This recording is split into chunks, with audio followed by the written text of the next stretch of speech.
The second contributor talk of this afternoon, it will be a work from Georgia Tech presented by Saurabh Kumar. It's Federated control with hierarchical multi-agent deep reinforcement learning.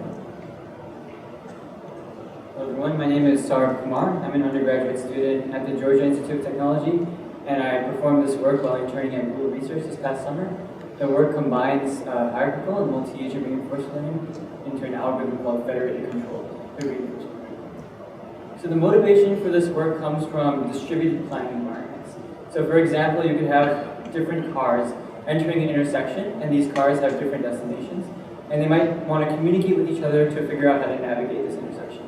And on the right, we have a combat environment in which multiple agents must coordinate with each other in order to fight off enemies. The problem formulation we worked with in this project is a little bit simpler. Imagine you're planning your trip to NIPS 2018. There are a ridiculous number of events that happen at NIPS. You got to book your flight, you got to book a train ticket, you have to make hotel reservations, and last but not least, you need to figure out which parties you want to attend. So the way we want to formulate this problem is that we want to interact with a dialogue agent in order to complete these bookings. And how would this dialogue agent be implemented? So once again, our task is that there's a set of subtasks, in this case, different bookings that need to take place, and these subtasks have a particular ordering. So for example, you first might want to book a flight, followed by a train, followed by a hotel reservation, and lastly a restaurant reservation. And for each subtask, there's a separate database of times that indicates what times that booking can take place. So for example, the flight can only be booked at 1 p.m., 4 p.m., and 6 p.m.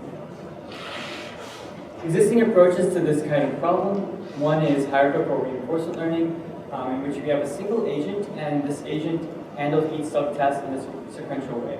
And so we have a meta controller that provides a sequence of subtasks to a controller, and the controller learns how to complete the subtask. An orthogonal approach or another approach is multi-agent reinforcement learning. Here, each subtask is assigned to a particular agent, and these agents must coordinate with each other in order to complete the overall problem. So hierarchical reinforcement learning, once again, involves a meta controller that provides sub-goals to a lower level controller, and this controller is trained using an intrinsic critic to complete those sub-goals. This approach has achieved success in environments such as Atari, in which these sub-goals are disjoint from each other, and recent work has applied this to the dialogue domain as well, in which, in this kind of environment where there's different bookings that need to take place. And the limitation here is that the subtask here, the way in which earlier bookings take place, affects the choices for later bookings. And so what we introduce is the notion of having constraints. So the meta controller for its subtask picks both which booking it should focus on as well as a window of times to constrain the database. So if we apply the straightforward hierarchical reinforcement learning approach, the meta controller may first, for example, pick the window of times from 1 p.m. to 4 p.m. And this window of times is then applied to the database for the plain booking. And so that constrains the times that the controller should focus on for making the flight reservation to 1 p.m. and 4 p.m. And so the controller picks between those two times.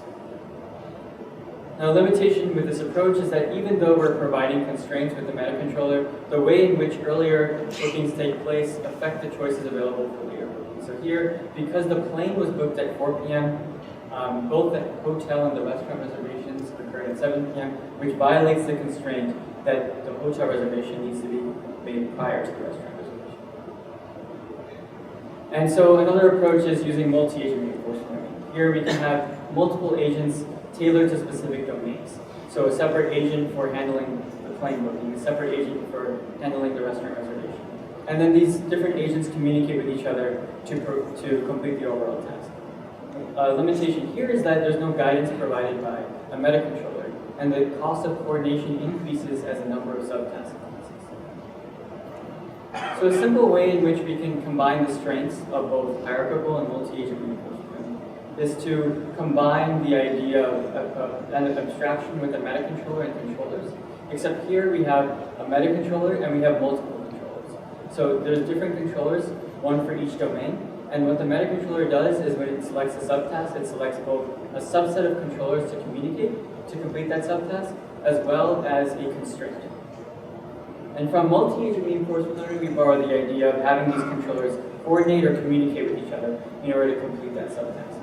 And so each controller has partial observability of the environment, and they communicate via discrete actions to complete the subtask that's been provided by the meta controller.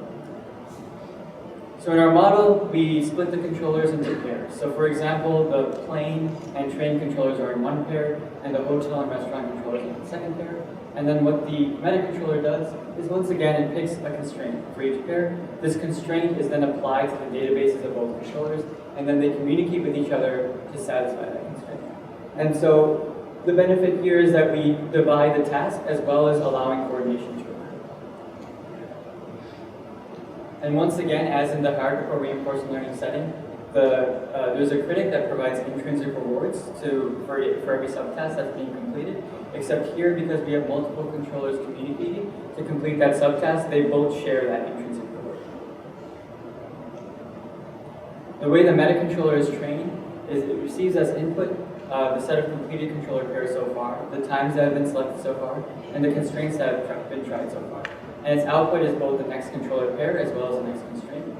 And the controller receives as input the constraint provided by the meta controller as well as its own database of times. And it receives also as input any communication vector that's provided by another controller. And it outputs a communication action that is then provided to another controller or is given to the environment as output. And both the meta controller and controller are implemented as decrements. So we vary the number of subtasks for this problem. When we have only 2 subtasks, all 3 approaches, the multi-agent reinforcement learning, hierarchical reinforcement learning, and federated control models, are able to achieve high reward and solve the problem. When we have 4 subtasks, the hierarchical reinforcement learning approach is unable to see positive reward due to the problems I was discussing earlier. And multi-agent reinforcement learning, due to the ability of multiple agents to communicate and coordinate, is able to achieve some reward, but the federated control model, because it both breaks down the problem and allows communication and coordination to occur, is able to achieve the highest reward. And we have six subtasks. The federated control model is the only one to at least see a little bit of the possibility. So in summary, with hierarchical reinforcement learning, there's a meta controller, which picks a sequence of constraints. But here, there is no communication between different agents. In multi-agent reinforcement learning, there's multiple agents which communicate their preferences and update their choices, but there is no guidance provided by a meta controller. So in federated control, we combine the benefits of these 2 approaches. So we have a meta controller which guides communications by focusing on disjoint database slices. And controllers communicate with a subset of other controllers to complete the subtasks that are provided. In future work, we want to apply the same approach to more complicated environments, such as traffic control that I discussed at the very beginning, and train the controllers using multi-agent reinforcement learning methods that deal with proper credit assignment in multi-agent environments, such as counterfactual policy gradients and multi-agent actor critic. And finally, we want to allow this approach to handle incremental plan building, in which we can iteratively add and refine constraints as the plan is being constructed. Thank you.